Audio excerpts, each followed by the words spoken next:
Hello, hello, hello. It is your favorite realtor, Joshua Grace, checking in from the beautiful city of Cincinnati, Ohio. As always, it's a great pleasure to be with you all, really providing some great real estate content and insight. My last video, we covered tips and tricks on how to sell your property for maximum value. So obviously that was geared towards home sellers, anyone in the market, anyone thinking about putting their property on the market. Definitely some great content and insight in that video for you. So that video, if you have not taken a few minutes to view it, please do so. We covered curb appeal. Obviously, we all know the importance of curb appeal. We also covered four corners and basically the four corners of each room and the importance of each. Decluttering. So I think one of the best ways to really get your house market ready is to start by decluttering and deep cleaning. And then we also kind of touched on and left off on kitchens and baths. So we all kind of know what room specifically will sell a property and what buyers are looking for specifically as they start to view properties for potential purchase.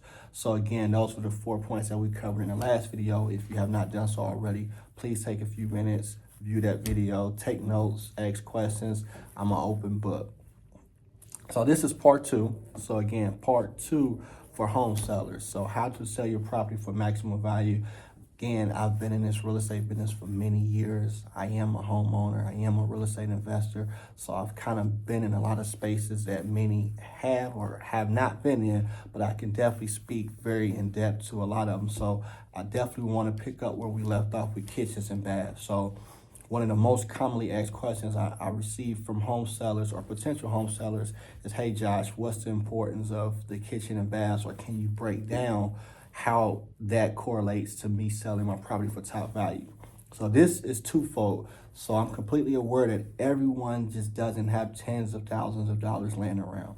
I get it, trust me. I've been around long enough to understand each situation is different. Everyone's pretty unique in their approach, but the reality is everybody just doesn't have tens of thousands of dollars to do major renovations. So with that said, there's a few cost-effective ways you can still enhance your kitchen and your bath.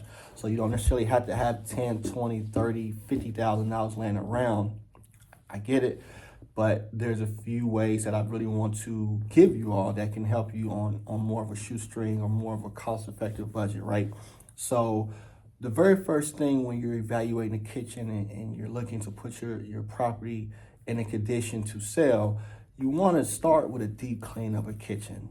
So I think the easiest way to put that is start with your major appliances. So when you look at refrigerator, you look at stove, dishwasher, microwave, make sure those items are clean. I mean, like clean to a point where if you're hosting a holiday get together with the president of your company, you want to make sure those items look presentable, right?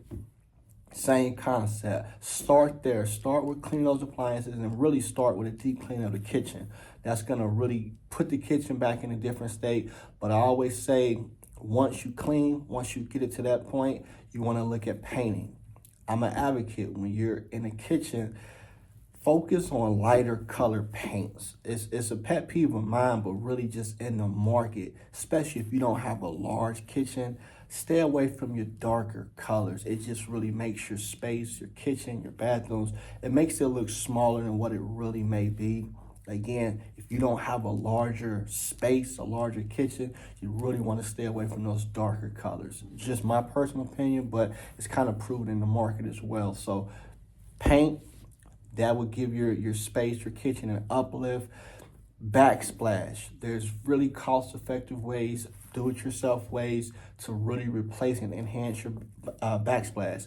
So you can go to Lowe's, you can go to Home Depot, you go to Menards, you can go to really any hardware store that will sell kitchen and bath materials, appliances, and you can pick up some low-cost backsplash. And honestly, that could be a Saturday morning or Saturday afternoon project for you. But deep cleaning, getting your appliances together, making sure that they're really presentable, painting, replacing or updating your backsplash. I get counters can be a little costly depending on which route you take, marble, granite, etc. You don't necessarily have to replace your countertops if you don't have it in your budget. Now, if you can, please do. But if it's not in your budget, don't worry about it. Just make sure your counters are clean and decluttered as well. So between cleaning, decluttering, paint, backsplash, flooring is 50-50, right? Just depending on how large the space that you have or how large your kitchen is. You can buy some flooring, and honestly, you could put it in yourself, or you can vet out a few cost-effective carpenters who can come put it in for you. Again, if you have the funds to put in new flooring, I do recommend, but if you don't, I completely understand. I think between the paint, the backsplash, and the cleanliness of the kitchen, you should be able to really put yourself in a stronger position to sell. Again, I'm completely aware everyone just doesn't have thousands of dollars laying around to do the heavier lifts, but those few things specifically can definitely help enhance that space. Very similar for the bathrooms. Depending on how many bathrooms you have, obviously the cost will vary, but I think one of the most effective ways, again, in the bathrooms, paint. You don't have a large bathroom, make sure you go to lighter color. I would stay away from some of your fluorescent paints. It's too personal of a touch. But what I would also say, if you have, and really you could pick up a toilet for $140 at Lowe's or Home Depot, replace your toilet. Because what ended up happening, and I've seen this in a lot of different houses during inspections, you'll get toilet leaks, right? Or you'll have washers that kind of, and I'm talking screws and washers, that will wear out or wear down in time, and all of a sudden that creates a leak. So one of the best ways to avoid that altogether and to uplift or facelift your bathroom is just put a new toilet in. You know, again, you can buy a toilet for under $150. You can really put it in yourself if you desire to. There's a lot of do-it-yourself videos, tutorials on YouTube, or you can pay a plumber to come put it in for you as well. Maybe $100, $150, just depending on how much they charge. So for a couple $100, you can really replace your toilet. That really, believe it or not, goes a long way when you start looking at a bathroom. If you can, find a low-cost vanity sink for your actual bathroom. Again, not a whole lot of money. Facebook Marketplace, I've seen some great items go from there. There's also some discount sites where you can buy some discounted home items as well. So again, I will start with the paint. I will start with making sure that the bathroom's clean. If you don't have the money to do a full overhaul renovation in your bathroom, consider replacing your toilet. I think that adds a really good touch to it. And then if you have a few extra funds, I would say consider replacing your vanity in that bathroom, putting in a new sink. Flooring in that space could be very cost effective as well. So I would say consider that. But if you absolutely are on a shoestring budget, just focus on painting, focus on a new toilet, and focus on making sure that it's clean. Especially if you only have one bathroom. Quite honestly, if you have one bathroom, I do kind of recommend doing as much as you can in that space. So flooring, toilet, painting, etc. Obviously cleaning. But if you have multiple bathrooms, I would say focus on your primary bathroom that your guests are going to use. Some will say your master bath, but most people aren't going to use your master bath. Most guests aren't going to use your master bedroom bath. So I will focus on that primary guest bathroom, because that's what they're going to see first, right? So again, just a few cost-effective ways to really provide a facelift to your kitchen and bathrooms.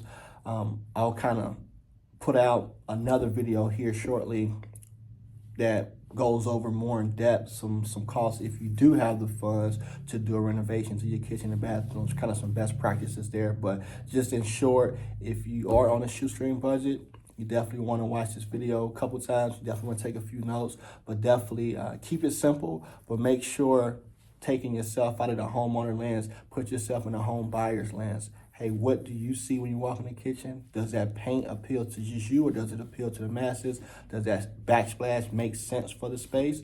And then again, flooring. Flooring goes a long way. A lot of people do appreciate flooring. You don't have to go with hardwood. You can go with a tile, or you can go with laminate floors if you desire. But again, just a few ways that you can provide some enhancements to those spaces. So again, thank you all for watching. Have a great day.